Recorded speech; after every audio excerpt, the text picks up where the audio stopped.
Okay, we're getting to that time of year when people are starting to think about buying new traps, modification, all that.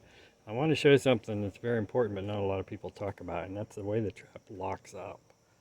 I got a variety of traps here, and some of them have great lockup, and some of them don't. And I want to show you the difference. A lot of this depends on the shape of the jaws.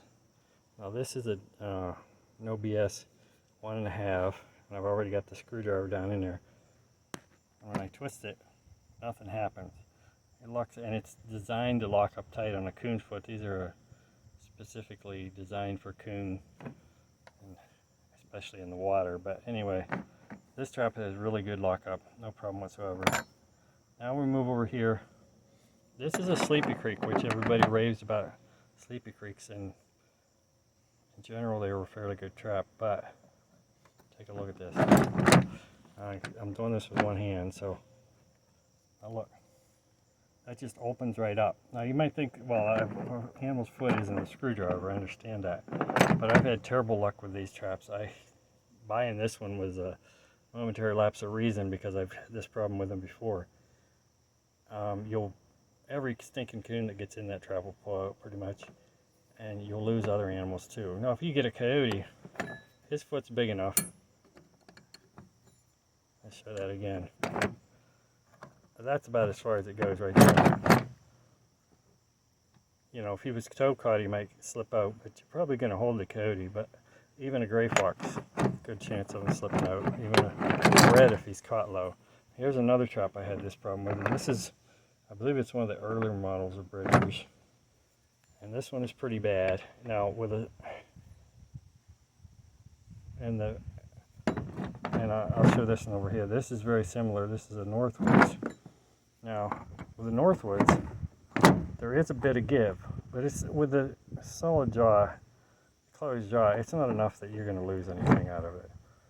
And plus, that's a fork-hold trap. But this is a fork-hold trap too.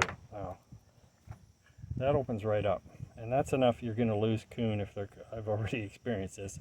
If they're caught not above the ankle. If you catch them above the ankle, you'll probably hold them, but you're going to lose animals out of that trap. And this is something to look for when you go to buy traps. It's very important. Look at the angle of the jaws, especially. This is one of my favorite traps right here. This is a 1 3/4 Bridger in the newer style. They have excellent lockup. It's because the way they design the jaw, that the lever comes up and it stops right there. So you don't get that give. I don't even think I can get the screwdriver in there, but I guarantee you that trap has really good lockup. Now this is, over here we have a BMI, and I already modified this one a bit to make the levers come up higher. That wasn't really a lockup problem. I just didn't like how low the levers were in regard to where the offset was.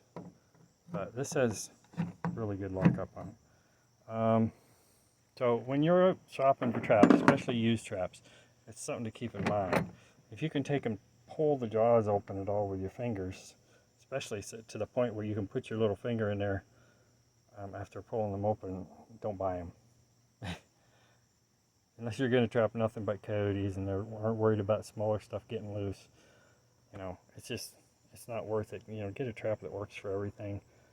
And this is just a design flaw that certain traps have, and there's not much you can do with it.